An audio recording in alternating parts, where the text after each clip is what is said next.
My name is Jamilah Sabur. I'm a Miami-based artist. My practice is super interdisciplinary.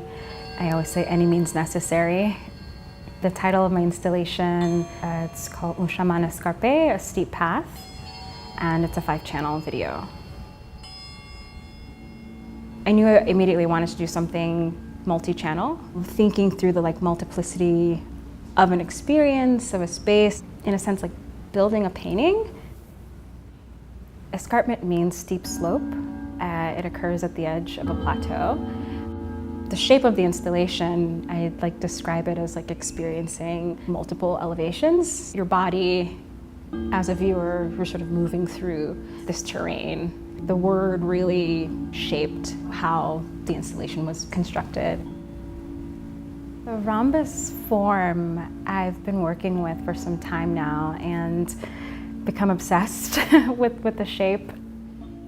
It originates from memory. It was a part of the lattice work of the entryway of my mother's childhood home in Jamaica. It's something she would talk about a lot.